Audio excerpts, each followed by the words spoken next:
Welcome to the Biotech Startups podcast by Exceeder. Join us as we speak with first-time founders, serial entrepreneurs, and experienced investors about the challenges and triumphs of running a biotech startup, from pre-seed to IPO, with your host, John Chi.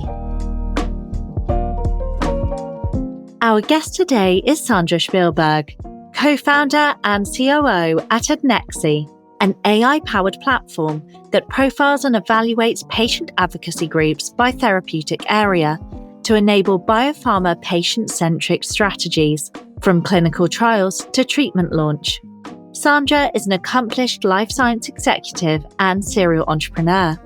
Prior to Adnexi, she founded and led multiple ventures, including Sanofi Health, a special purpose acquisition company focused on accelerating healthcare innovation, and Seeker Health, a digital patient-finding platform that improved clinical trial recruitment. She has held executive roles at leading biopharmaceutical companies, including Nora Therapeutics and BioMarin Pharmaceutical, where she led the commercial launches of multiple drug therapies. With deep experience across biotech, digital health, and patient engagement, Sandra brings a grounded founder-operator perspective on building innovation that actually reaches patients, making this a series you won't want to miss. Over the next 4 episodes, Sandra shares how she built a career at the intersection of biotech, entrepreneurship, and patient advocacy, founding ventures that helped reshape clinical trial recruitment and healthcare innovation. She also reflects on the lessons she's learned along the way, the importance of leading with purpose, and why values-driven execution is essential in long-term success. Today, we'll hear about Sandra's early life in Uruguay, her family's escape from the Holocaust, and how growing up in a small Jewish immigrant community shaped her worldview. We'll also hear how a childhood accident sparked a belief in healing, how immigrating to the US at 16 tested her resilience, and how she learned to adapt to a new environment without knowing the language or the rules. Whether stocking shelves in her father's store or studying late to catch up at school, Sandra learned early that progress comes from showing up, working hard, and holding yourself to a high standard. Without further ado, let's dive into part 1 of our conversation with Sandra Shpilberg. Sandra, so good to see you. Thanks again for coming on the podcast. Great. I'm so glad to be here, John.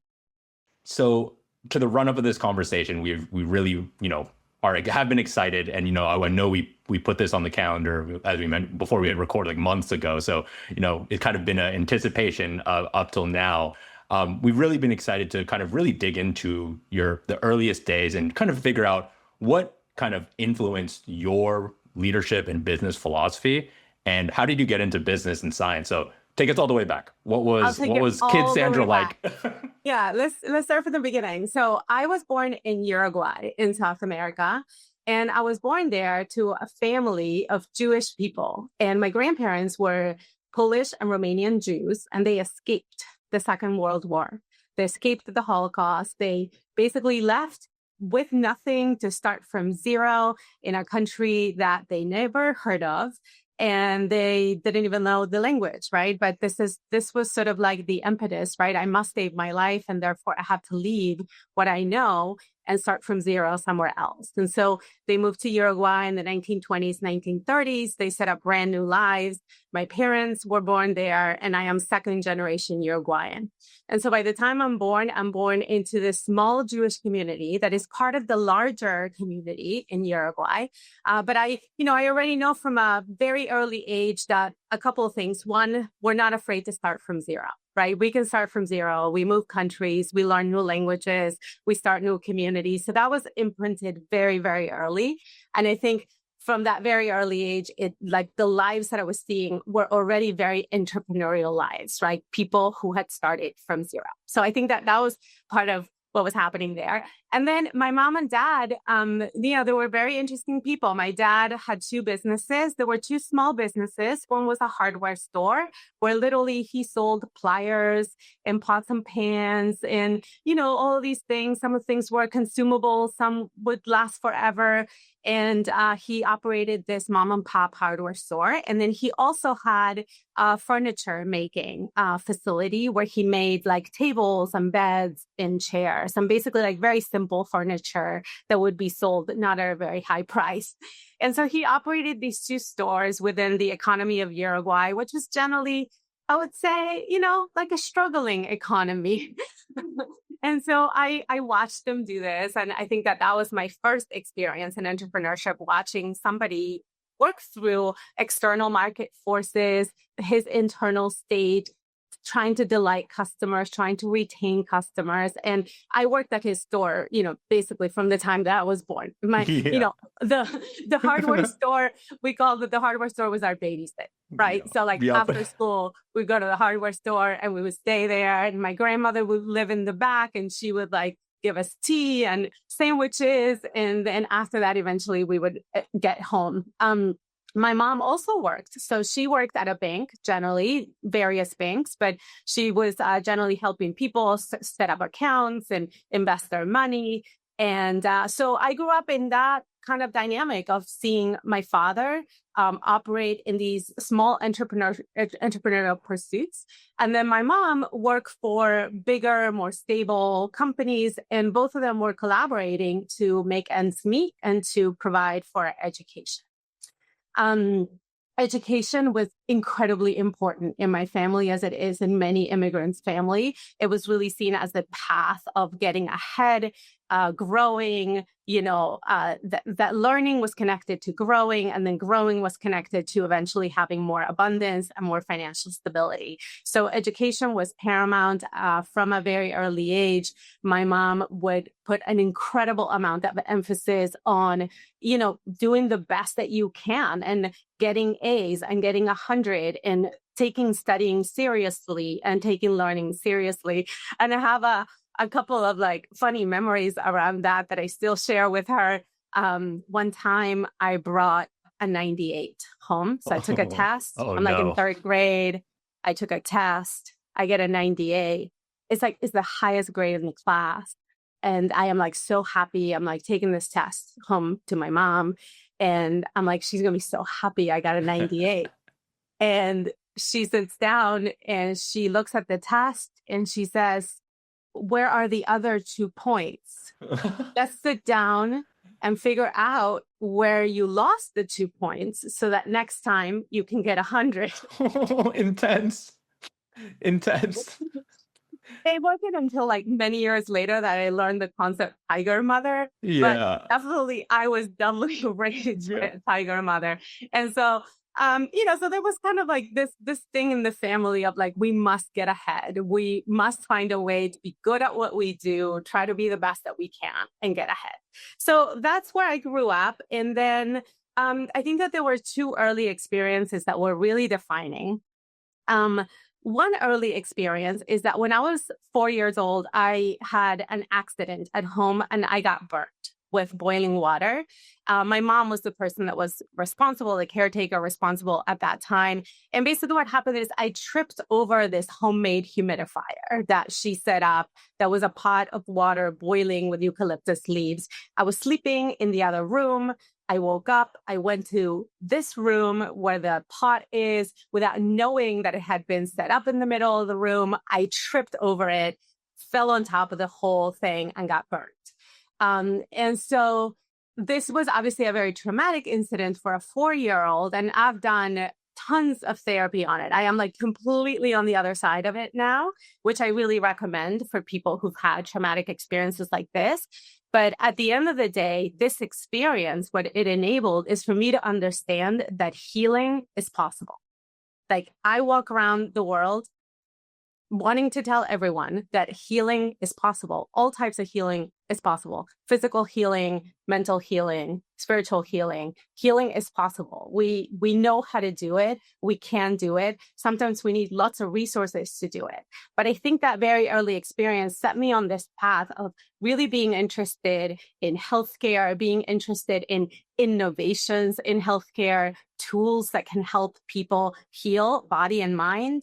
And so that really set me on a path. When I look back, it's really that very foundational experience. When I am experiencing in my body, I know that healing is possible because I am doing it, right? I am healing at the age of 4.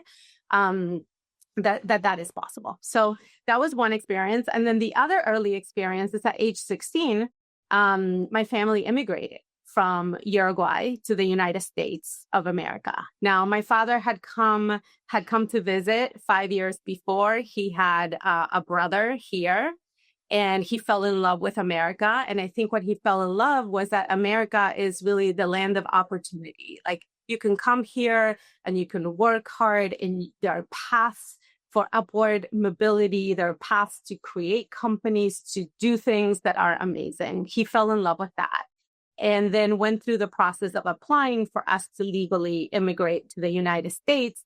That process took 5 years, and he was able to get a sponsor to get him to sponsor to come to the United States in 1992 to work actually as a machine man, as a person in a manufacturing facility operating machines. So I think that what's really interesting about the story is that generally we think of like sponsorship as like very high education, like a PhD from somewhere is going to get sponsored to come here, or somebody who has these like very detailed high level skills. But in the case of my family, it was my father's ability to work with machines that actually got him a sponsor here.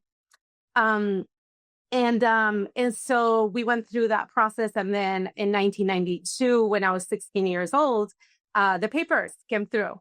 And I still remember the day as if it was today. My father is coming in with this yellow envelope that reads, U.S. Embassy in Uruguay. And the papers had come through, and we had green cards, and we could come to the United States of America. And so this was a very interesting experience. Again, I've had to do a lot of therapy on it because very, very layered situation. First of all, I have my father who is feeling like he just won the lottery, right? And he did. He basically won the lottery. There are only just a few people that get to come from South American countries into the United States legally, and him and his family were the winners of these lottery tickets. Then I have my mom who's showing a different side. She doesn't want to leave. She has a job. She has friends. She has her sister. She has lots of things in Uruguay, her communities in Uruguay. She doesn't want to leave. Then I have my younger brothers. I have 2 younger brothers. One is 3 years younger, one 9 years younger. And they're kind of young. So they're sort of like, well, what am I going to do? Like, my parents are moving, I'm moving. And then you have me kind of in the middle of this whole thing, sort of being, old enough to be able to make my own decisions. And yet I am also not old enough to stay by myself here in Uruguay, right? Totally. And so I was sort of in this middle of like, well, I don't have the agency to decide to stay. I have to go. And I'm also losing everything that I know. I'm losing my school, the community that I had there, the wonderful teachers that were part of there. I had a boyfriend there. I had tons of friends. Everything that I knew, one day is left behind. And I moved to the United States, sight unseen, to start a new life. So this was an incredibly defining experience. Yeah, I'm sure. In the sense that, at an age where I could understand what was happening, I had to basically take this leap of faith of, well, I guess this is where we're going, and I have to start from zero. And then begin the process of actually starting from zero, of learning English and learning how high school worked in the United States, and figuring out how to apply to college and making new friends from scratch, right? All of these things that were all happening at the same time. But again, looking back, it made me very resilient, to, understanding that sometimes life happens and we have to ideally flow with what's happening and not resist it too much. And then 2, not being afraid to start from zero and taking these leaps of faith, which obviously I will continue to do, right? But that was the first leap of faith of going somewhere sight unseen and starting from zero. Wow. That was like, one, thank you for sharing. And something I see is kind of like a kind of at the moment, just like a kind of some commonalities. Like your dad is like very entrepreneurial, and like it's a very entrepreneurial thing to be like, I'm going to just go, like, I'm just going to go to the United States and just like do this thing. And I think entrepreneurship is often, like you said, it's kind of like a leap of faith. And there's kind of like something that entrepreneurs tend to just gravitate to. It's kind of like catnip. And I think it's always, for anyone who's like considering entrepreneurship, is like tuning into that. If you have, like, if you're kind of like, find this affinity to that kind of, I guess, lifestyle, like listen to that. But also inversely, if that is something that you're like, is really rubs you in the wrong, like going against the grain, also listen to that, because the last thing you'd want is to take that leap of faith only to just be like, this is an absolute nightmare. Kind of like, you talked about your mom having stability in kind of more larger organizations. That is also okay. Like that is totally okay. That's a totally okay. That's like, that's my mom and dad are that way. And I'm like, if that meshes with your personal style, that is ultimately right. Like it's a personal thing. And also, I think, I can't imagine at like 16 years old, like you're a teenager. You're kind of like, I just set up my friend group. I'm just starting to hit my stride. And now I'm like, oh man, like I have to go like all the way back and restart. I can't imagine how you're feeling. And so like I guess, where did you end up and how was that kind of like, you touched down, you're now starting, you're starting from the proverbial zero. How was that experience for you? Yeah, it was very intense. I came in February of 1992. So just a little bit of background. Uruguay has like the mildest weather you can think of, right?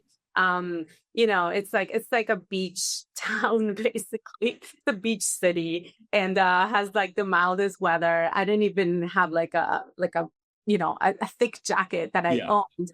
And then we land here and it's February of 1992, JFK, Brooklyn, New York is where my father rented a house and it's snowing, maybe 29 degrees. So we're kind of, I think the whole weather is a very good description of what those days felt like. It felt like we went from the warmth to the tundra, from being full of community to basically knowing no one, from knowing the language and how things worked to not knowing the language and how anything worked. And so it was pretty rough, I have to say. It was not an easy time. Initially, it sort of seemed many days, the question was like, why did we do this? Like, why are we kind of suffering like this? I think the great thing that we had going for us is that we did this as a family. It was 5 of us. It was my father, my mother, my brothers, and I. And it was the 5 of us that were together. And we were doing it together. So at least we had that initial family of origin. Roles changed within the family to accommodate this. Obviously, as a young person, I was picking up English faster. So I had to be put in these positions where I am speaking on behalf of the family. My mom still speaks with an accent. Her English is still somewhat limited. So even though, we've been here for a very long time now. So the roles in the family shifted. But, what I have to say is like, the first year was all about, are my parents employed? And they were at some point, and they were not at some others. And then number 2, am I going to school and figuring out what it is that needs to happen there? And then number 3, I had these 2 little brothers that sort of looked to me for some care and assistance. So how are they doing? Are they getting on with life? And, it was pretty rough that first year for sure. After the first year, I think things became easier in all regards. One example that I think made things a lot easier is my mom, because she had worked at banks in Uruguay, her hope was that she could work at a bank here, that somehow she was be able to manifest some kind of transfer or some connections that would yield to that. But when we first landed, she needed a job. So she went to fold sweaters at a sweatshop. And that's what she did, like for 8 hours a day, folding sweaters. She would come home like exhausted. But at the same time, she didn't give up hope that this transfer could work to a bank and kept working at it in whichever way she could. And, about 3 months later, it worked. It happened. Awesome. She was able to transfer. And so she goes from one day folding sweaters for 8 hours at a sweatshop, coming home exhausted, to the next day dressing up in a suit to take the train to Wall Street to go work at a bank and start like up level her career. And I think once she was able to do that, then the family also felt more stable because now she had a job, she had benefits, she had medical, she had dental. And then my father at the same time was sort of figuring his way out, right? He had come here with a sponsor, but that sponsor got sick and that business did not continue. So he didn't have an actual job because from the time the sponsorship was offered until the papers come through, it was 5 years. So a lot of things changed. Wow. And so he had to work his way through and primarily ended up working blue collar jobs. And so that's where those years were like. They were very, very intense. Yeah. And for me, I think, looking back, it sort of felt like we all had to kind of put on this armor and like go fight, right? Go fight to have a life. And the beauty of life, I think, has been to get to take off the armor. Yeah. And sort of be like, okay, we can breathe. We're safe now. Yeah. Right. Absolutely. And yes, you bringing that up is really interesting because I think I'm also from a family of immigrants and it's really hard. I don't think I've taken it off, which is hard. And my wife reminds me like sometimes you have to, because like it almost sometimes feels like your fight or flight is like always on. And like there's like a physiological problem if you're always in fight or flight mode. Like it's actually bad, like physically bad for you, like to be in that state, yes, to be in that state. Like it's high not good for you. Cortisol, high adrenaline. These are not things you want to sustain for very long periods of time. Yeah.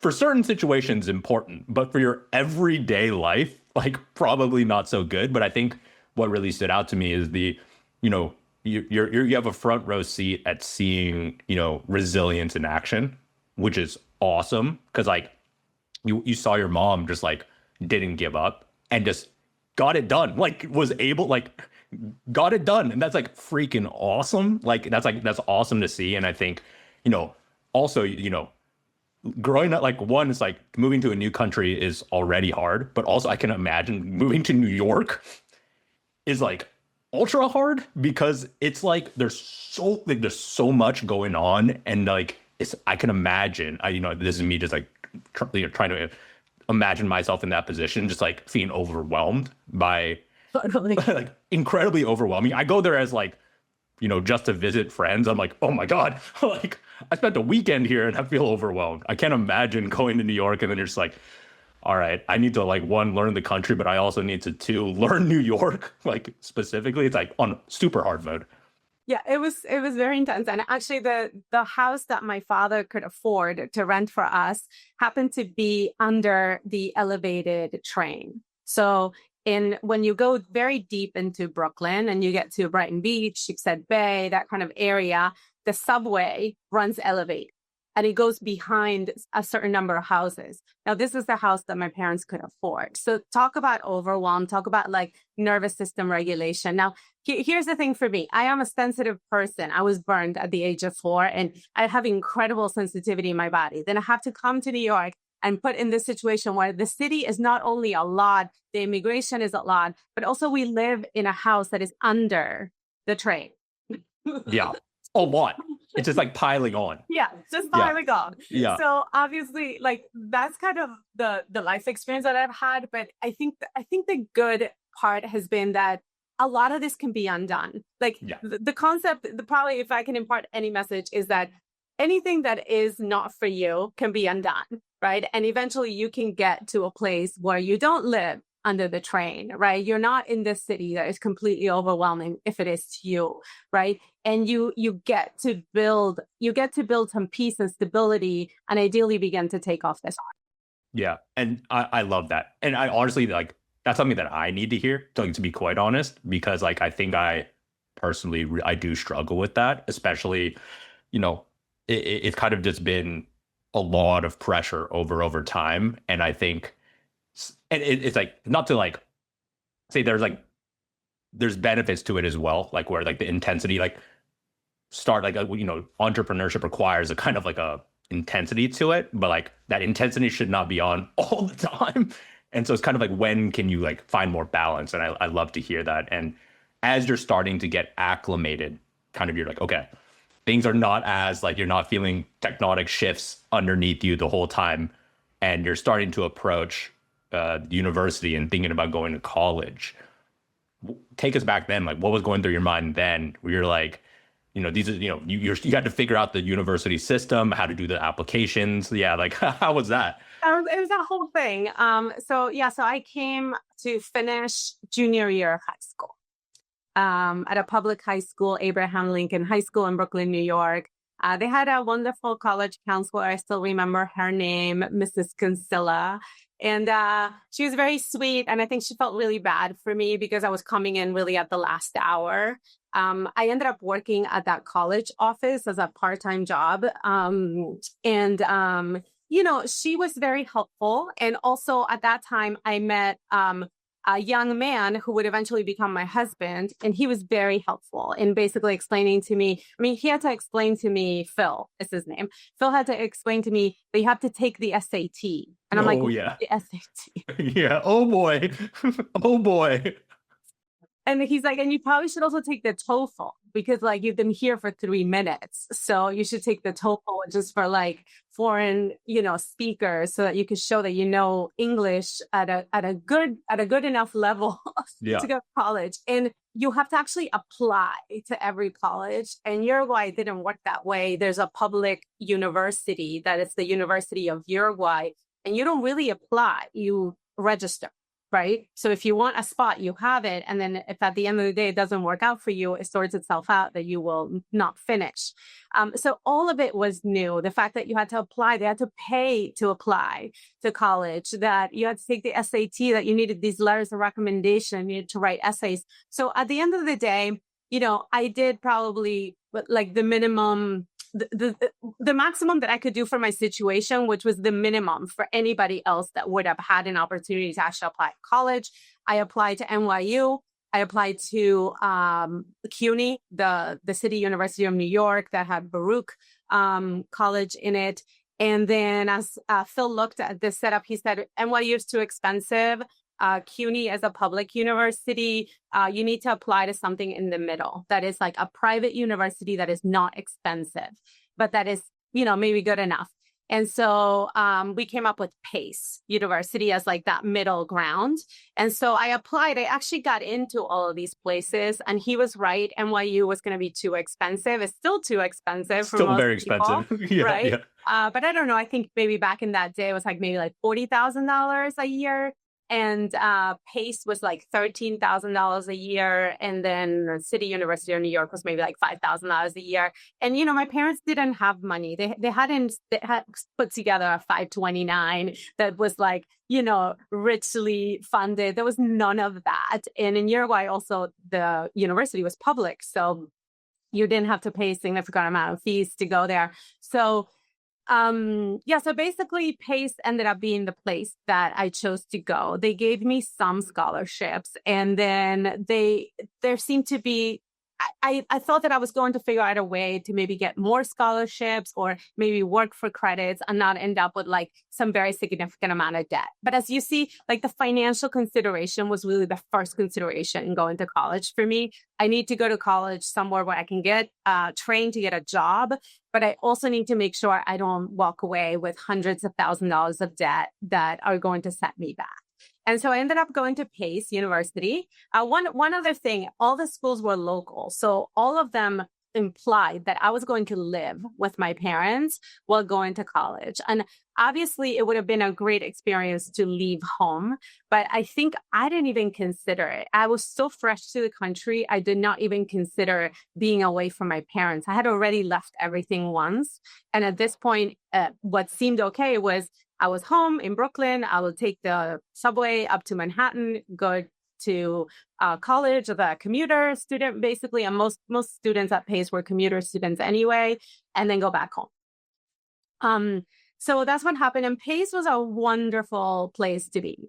Really, I felt the professors were very caring. The classes were small, and the entire university was set up really for people like me. It was about opening up to opportunities and taking advantage of the fact that the school was in New York. It was very close to Wall Street. It had good connections, had a great accounting program. And so that's what I did. I studied accounting. And after my first year, I went to career services. During this time, I am holding a job for $4.25 at a store, a very iconic store in Brooklyn, in Brighton Beach, called Burgess. Now, this thing has gone out of business, but it was there, I think, for 30 to 40 years. And, they employed young immigrants like me at minimum wage to sell things and work the register. So I was looking to up level. So I went to career services and I said, I want a job that, one, is related to accounting, so I can learn something, and then two, that pays me more than $4.25 an hour. Yeah, totally. And so the career services was excellent at Pace. They had really good relationships with a lot of the companies that were nearby. And so they sent me into JPMorgan to interview for a financial accounting intern position. And the concept was that I could go to Pace and then I could walk a couple of blocks. It was about 6 blocks to Wall Street, and then go work there for a couple of hours. Wow. A few times a week. And I could also maybe rearrange my schedule so I had Fridays off and could work the whole day on Friday. So anyway, I got this job, and the job paid $10 an hour. So there we go. Double time. I more than doubled my initial income. And more than anything, I was now working at JPMorgan, one of the oldest, biggest, most reputable banks. I was working in financial control. So my job was, it was a little bit like an audit job, like, ticking numbers and checking numbers and that sort of thing, doing a lot of reconciliations. But the best thing was the exposure to the people that were working there, right? Which were another level, right? Like my boss, for example, was an American woman who was working this job, and she had a big influence in me and sort of like starting to think bigger, like, where's my career going? And she was the first one that started planting seeds that maybe after Pace, there was something else educational for me. There was perhaps an MBA or a law degree or something like that. She was the first one that was planting these ideas. So that was really important to be exposed to that. And I loved that job. I did it for 3 years, and then I stayed on after I graduated into their analyst program. I switched to audit for their analyst program, and then did that for about a year. Very cool. And I love, like, it is like to highlight how important it is to just put yourself in these rooms and positions as best as you can. Like you talked about going to, like, at Pace, just like utilizing the kind of career resource that's available to the university. That boom, open a massive door, like open a massive door. And then while at JPMorgan, not like wasting a moment to have to find kind of like these particular mentors, colleagues who can open your eyes to what's possible. Yes. Because that, like, for me, there's so many times, like, throughout kind of, my kind of career journey where I can look back and be like, oh, that person, like, if I had not met that person, and sometimes it's random. Like, there's like, it's sometimes completely random and just like completely serendipity, but you can't really manufacture that without just like putting yourself out there. Completely. Like, it's not good. Like, sometimes you can look at it, it comes to you, but if you're trying to manufacture it, you have to go out there. And like, it is not always the most comfortable thing to do, but you got to go pursue it. And I love that. And of course, like, what a great opportunity, to be at JPMorgan, because, like, talk about exactly what you said, being connected to everything and everyone. And so, as you're wrapping up your time at JPMorgan, did you know what was next after that? Or were you? Yeah. So So at JPMorgan, I worked there for about a year in this full-time job after college. And I wanted to say one more thing about that, because I think in the JPMorgan job and how sort of I maneuvered through the career services and the JPMorgan job, you were seeing like my two parental units having this impact on me. My mother being like the very practical person that generally believes the resources are out there and you need to find them, right? Yep. So like, if there's a career services, you go to it. If there's a professor you need to talk to because you didn't get the grade you wanted, you go talk to them. If they overcharged you on your tuition, you go check it, right? So like kind of this like very proactive, very like, you got to go get what is yours and it's out there and you got to go get it. And then my father's perspective, which was a bit more spiritually dominated, that you are in the right place and there's a path in front of it and it will always appear and it will always take you to where you need to go. So I'm like, I'm integrating those two things, right? And I think for me, I feel like it's been really good to have these two parents that are very different, because it's like the spiritual, that everything's going to work out, everything's going to turn out fine. And then the more practical, yes, and you have to show up to it, right? It may land in your lap. I'm not saying it may not. It can. But generally, you kind of have to put yourself in the place where it is going to show up, right? So balancing those two things. So JPMorgan, about a year in, I just got a call from a recruiter. And the recruiter said, hey, I have a job for you at Citigroup. They're looking to hire new people. It's a financial control job. You know, do you want to go interview? They're going to pay you double what you're making now. And I was like, cool. Sure. That's where it kind of like fell into your lap, right? That like it can happen. Like, yes, exactly. And here's a recruiter doing her job, right? Like basically going through a roster of analysts at JPMorgan who have either audit or financial control experience, right? And just calling like each single one of them saying, there's a job open. And actually the job was just down the block. So nothing was really going to change. Like instead of going to 23 Wall Street, I'm going to 111 Wall Street. So, and so she's like, you want to go interview? And I'm like, sure, I'll go interview. So I went to interview and that job was paying double because it was a bigger job. Like there was like a person to manage that was going to be managed. It was more of like a global financial control role where there were many countries involved. And so I thought, I was like, yeah, this is a good opportunity. I want to keep moving up. And so I took the job, doubled my salary.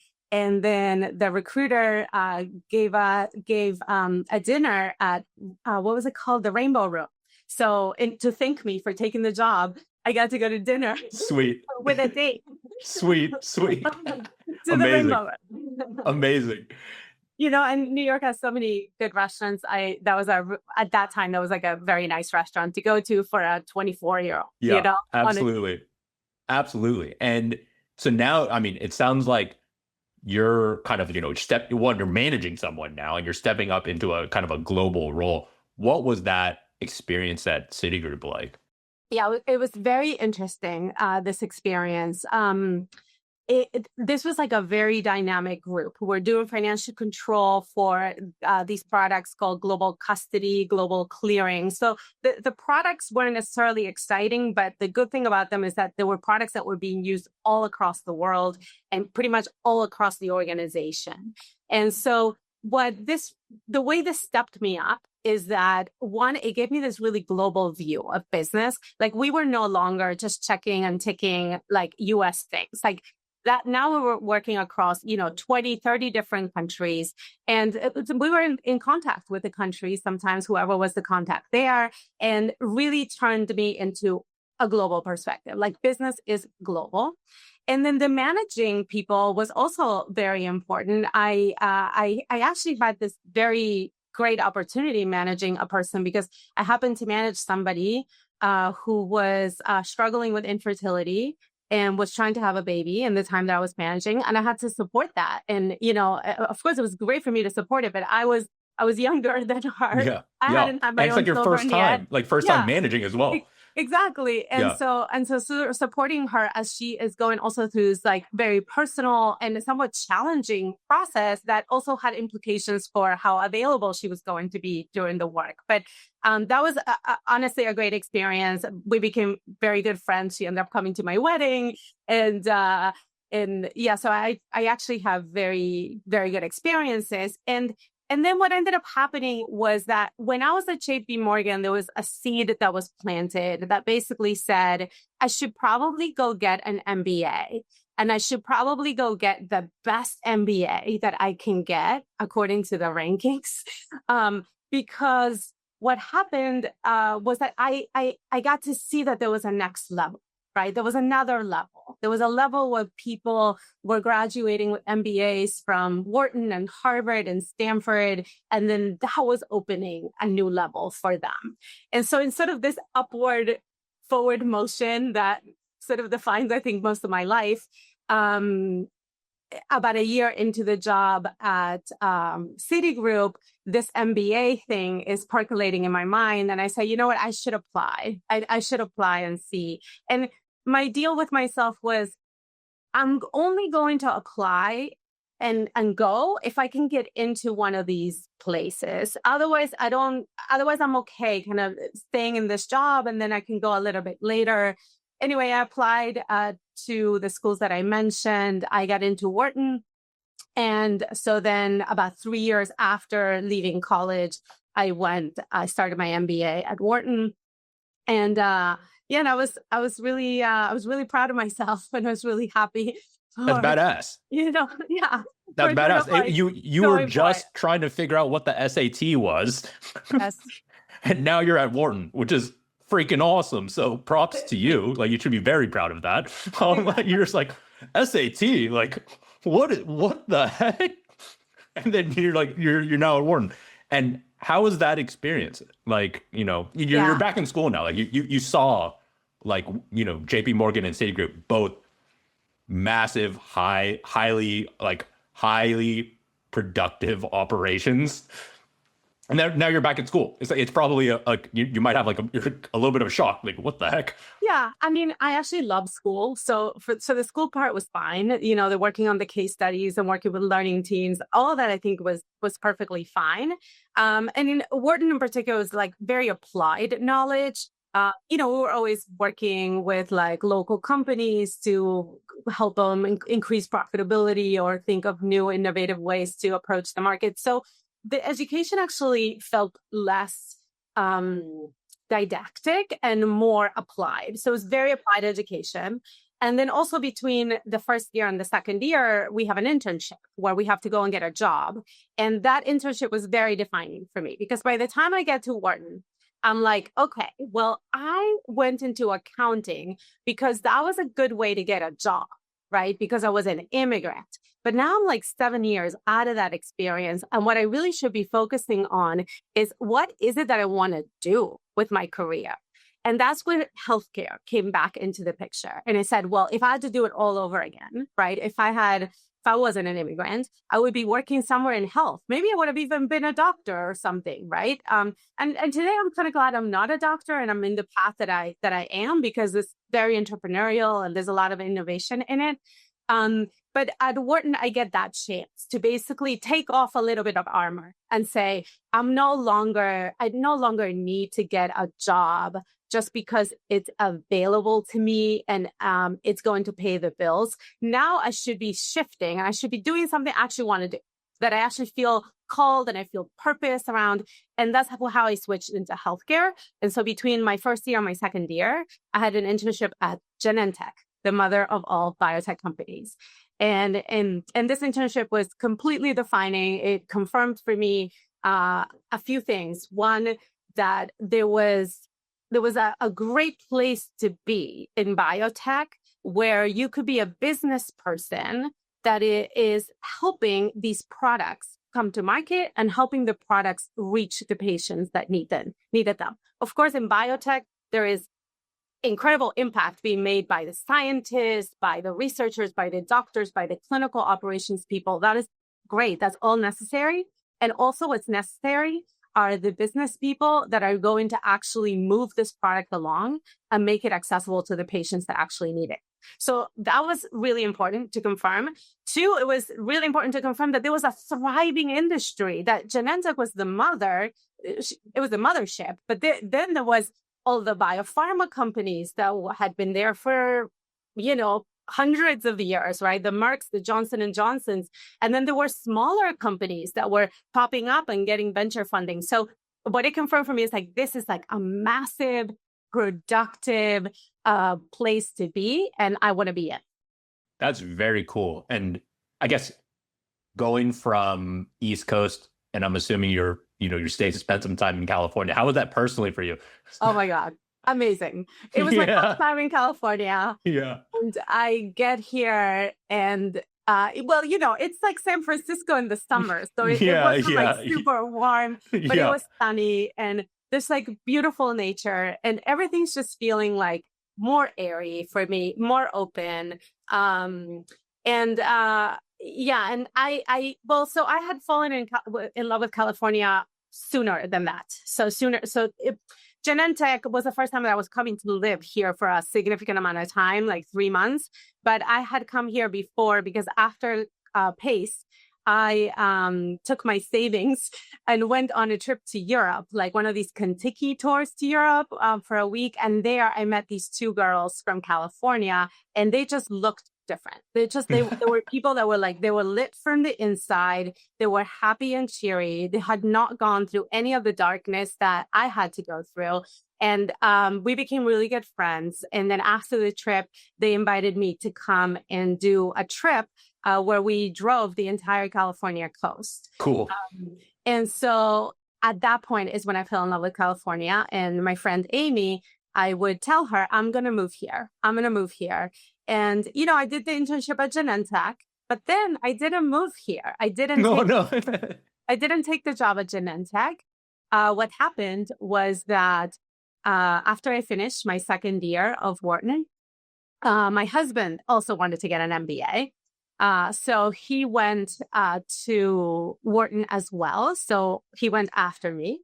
And then so I decided to get a job locally so that we wouldn't be in a long distance new marriage. Yep, absolutely. So I got a job instead, Johnson & Johnson, Centocor, and worked there for 3 years. And in those 3 years, I remember talking to Amy, and Amy is like, you haven't moved to California. Yeah, what's going on? Just a reminder that you haven't moved to California. And I said, no, I'm going to move to California. It's going to happen. It's just, Phil is doing his MBA. Now I'm pregnant with our first son. It's going to happen. It's going to happen. And so eventually it did happen. And it happened actually very similarly to the way that the Citigroup job happened. At J&J, I was a senior product manager on Remicade, a very large brand. I was learning a lot. I was having the opportunity to present resources and tools that salespeople were using to groups of 600 people. I mean, it was it was a very developmental job. And then one day, about 3 years after I'm doing that job, a recruiter calls. And at that point, the job that she's offering is not in Pennsylvania. The job is in California. It is a Genentech, actually.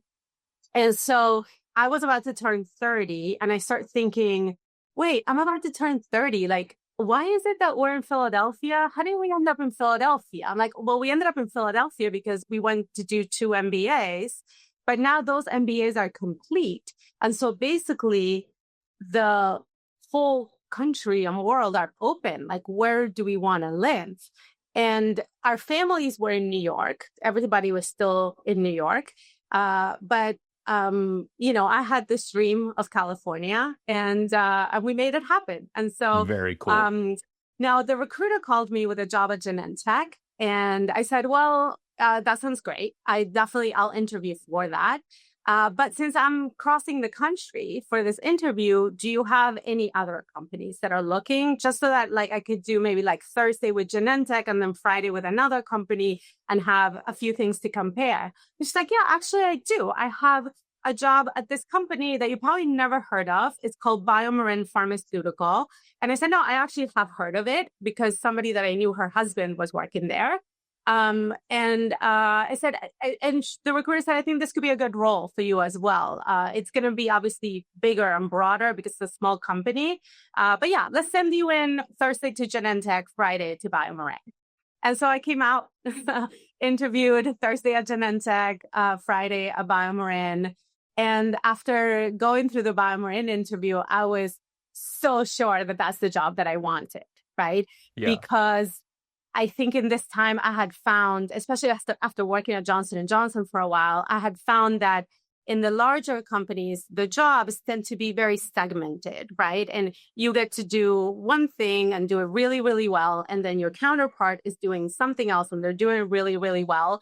And ideally for young people early in their careers, the notion is to rotate you every couple of years until you cover all of these different things, right? And they could be like marketing to doctors, marketing to patients, marketing to payers, marketing, whatever it might be, like covering the entire thing. And at BioMarin, that's not what was being offered. What was being offered is you are the marketing person. You are the director of marketing. You are responsible for everything, right? You get patients, you get physicians, you get sites, you get publications, you get congresses, you get materials, everything is under you. And then we'll put some people under you, we'll give you resources, we'll give you agencies, but you are going to be managing everything. And by the way, this product is launching in 18 months. Oh my God. There's like tons of hats on a short timeline. Figure it out. Yeah. I grew up in the Bay Area, so I'm like, every time I think about BioMarin, I'm like, soul food. Yeah. Oh my God. That place is so good. Yeah, I'm always like, love it. I would be eating soul food like every day. Like if I was like that close. A lot of soul food. That is some amazing Puerto Rican food. Yeah, it's so good. Yeah. And so I took the job at BioMarin. Our little family of 3 moved to the Bay Area.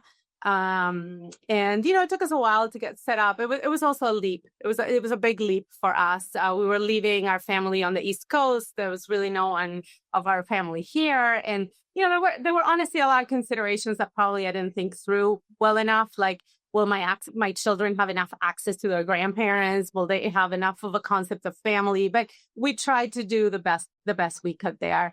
So then I started the job at BioMarin. And I was there for 9 years. It was a long time for someone like me. Yeah. And I guess like before, we dive into your BioMarin like journey, I guess as you look, and there's a couple of things that like stood out to me. Like first is I think a lot of times people, specifically around the Genentech, your first kind of touch point with Genentech that really stood out to me is that people think that science is only done by scientists, but like science writ large is like there's so many different stakeholders and disciplines that kind of it requires many different disciplines to stand up science.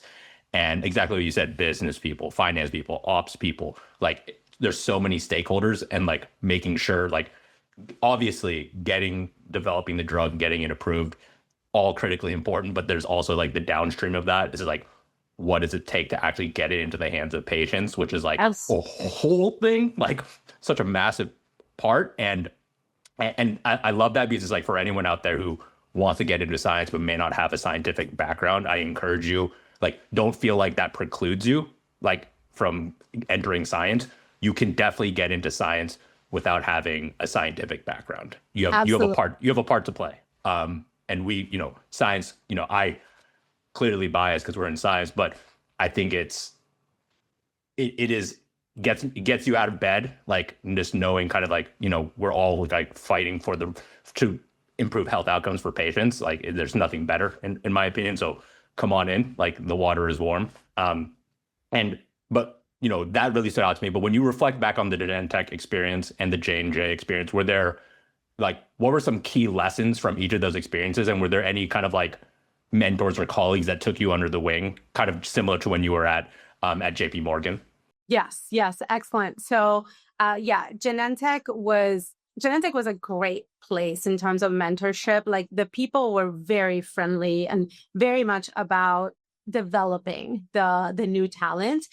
So there were two people there that stood out. One was my first boss there, Claudia Estrin. And she was just like a great boss. She was so dynamic. She was running this whole department called decision analysis and basically helping make some of the key strategic decisions for each one of the products.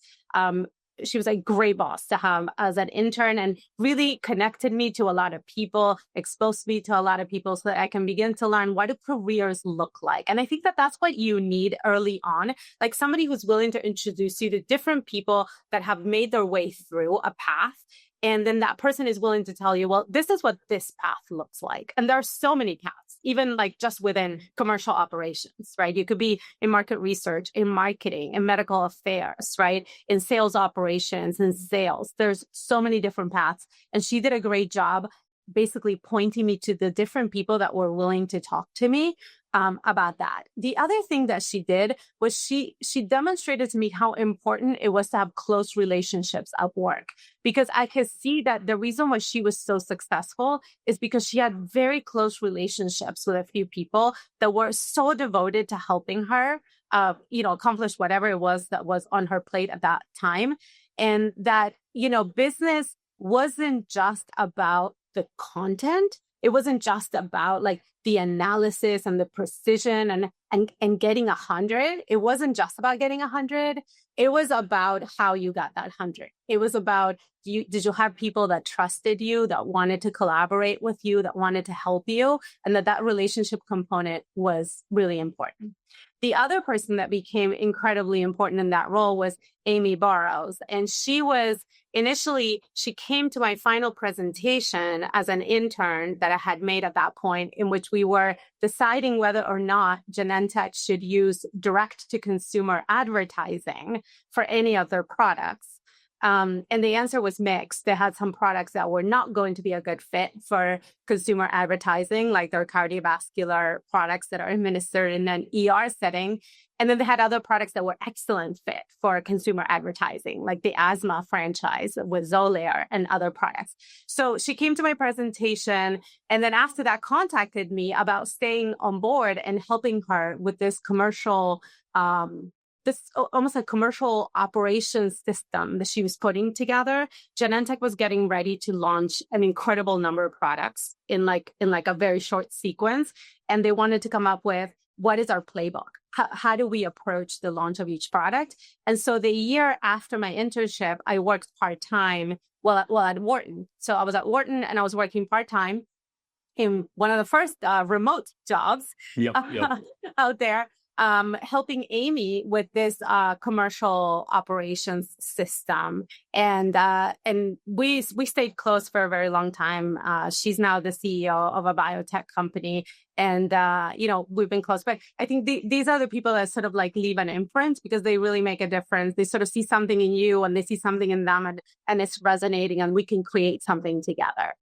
Absolutely. I mean, I think that this saying comes to mind. It's just like, people don't often remember what you do, but they remember how you make them feel. Yeah. And that's not to say that what you do like doesn't matter. It absolutely does. But it's just like these relationships and the feelings also are very important. And the relationships that you build. And I used to think too that I could neglect that aspect of it and just get the 100. Like, it's like get the 100 and it'll just, everything else solves itself. Not the case. Like, not the case. People have to enjoy working with you. Like, and because like at the end of the day, you wake up and you're together in an office. You have 8 hours a day working with each other. You can't not be pleasant.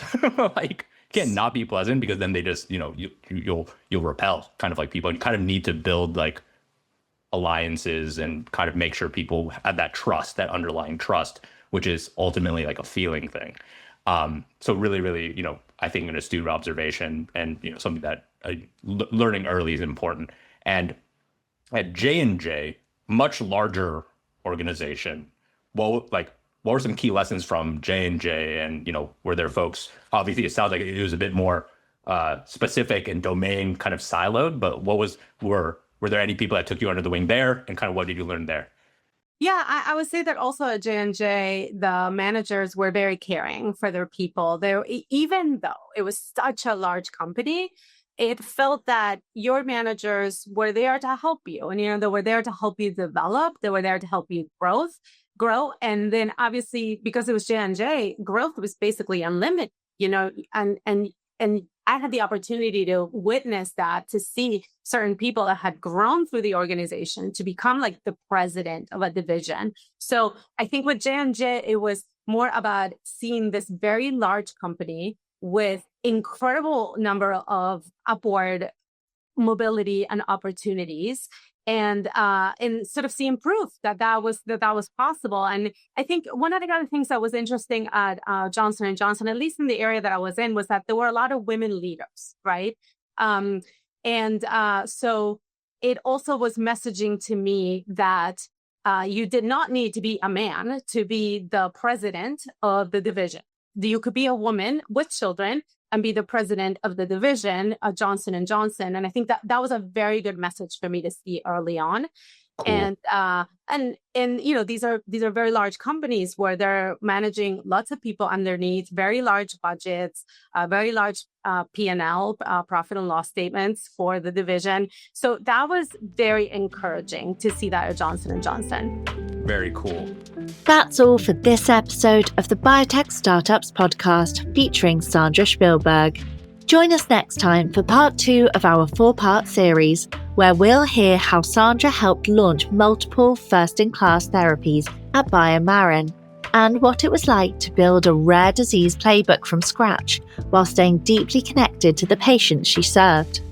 She'll also share how a bold career pivot gave her a front row seat to startup risk, the lessons she took with her, and the moment she realised a big unmet need could become her next venture. If you're enjoying the podcast, be sure to subscribe, leave a review, and share it with a friend. Thanks for listening. The Biotech Startups podcast is produced by Exceeder. Don't want to miss an episode? Search for the Biotech Startups podcast wherever you get your podcasts and click subscribe. Exceeder provides research labs with equipment leases on founder-friendly terms to support paths to exceptional outcomes. To learn more, visit our website www.exceeder.com. On behalf of the team here at Exceeder, thanks for listening.